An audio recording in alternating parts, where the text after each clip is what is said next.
These are the people of Laurinburg. What's your story?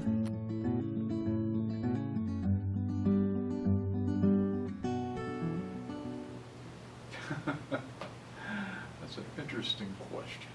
I arrived in Laurinburg in 1964 to attend St. Andrews Presbyterian College and have never left the town. I was born in Virginia, a small town in the northern part of the Shenandoah Valley by the name of Newmarket. My hometown is Timberville, which has a population of 512. So believe it or not, Laurinburg was a big city when I got very nicely. Some people talk about Laurinburg being isolated, no place around. Well, that's one approach to it. But to me, I like the location because we are centrally located. You name where you'd like to go in North Carolina and South Carolina, and most of them are 100 miles away. So if you want to go to Greensboro, it's 100 miles. If you want to go to Myrtle Beach, it's 100 miles. Each direction gives you a different set of opportunities to take in. When I first came to Laurinburg, one of the attractions was we were sitting in the middle of NASCAR country, and I liked auto racing at that time.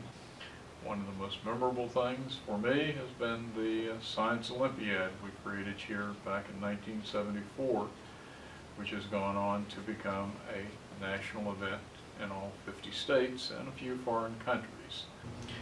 My freshman year, the upperclassmen got into holding a whole series of, well, I don't know, you call them practical jokes, pranks.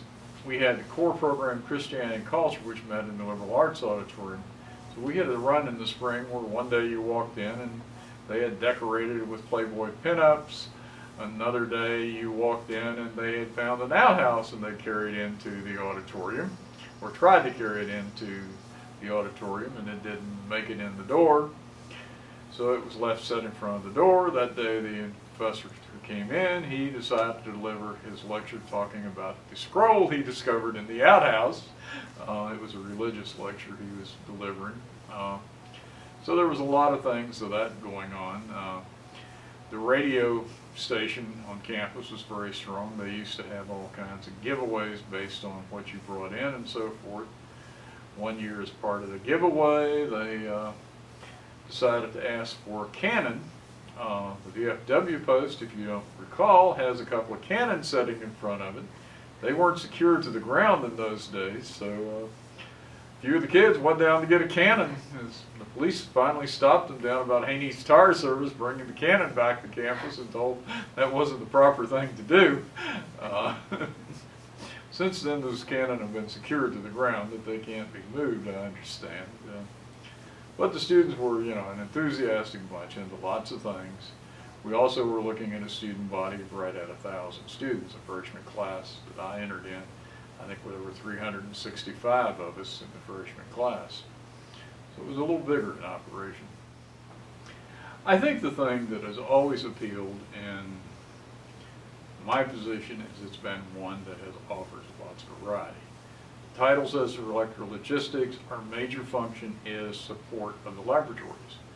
But in that function, we also provide support for the department, anything and everything under the sun they want to do. So in addition to the labs, it sends you into lots of things chasing after. You don't find 2 days that are the same. It's always a different set of problems. You've got a base structure that is always there, but lots of mixtures that show up on top. Some of them get to be exciting, some of them get to be very boring. The excitement was I was in on the floor of creating the Science Olympiad here at St. Andrews, which now is a National Science Olympiad. I think that's a big thing for the school. On the negatives, we had one of the fishermen in town, while he was off the beach, caught a 14-foot hammerhead shark. Decided the physiology group needed to look at the hammerhead shark, so he dumped it off here. Well, they looked at it for a couple of days and then came to logistics and said, your problem now is to get rid of that shark. It takes a big hole if you want to bury a 14-foot shark. The hole was dug and it was buried. We leave that unknown. The small college, basically a person like me functions in a bit of the old classical line, the jack of all trades. You never know what you're going to be doing.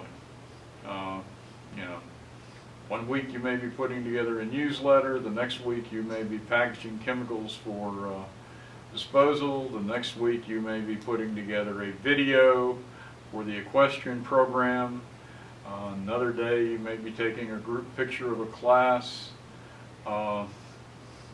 setting up well, equipment for the lab, repairing broken equipment. You know, it's just sort of an endless stream of things. That's what I'd said about, you know, the job is variety.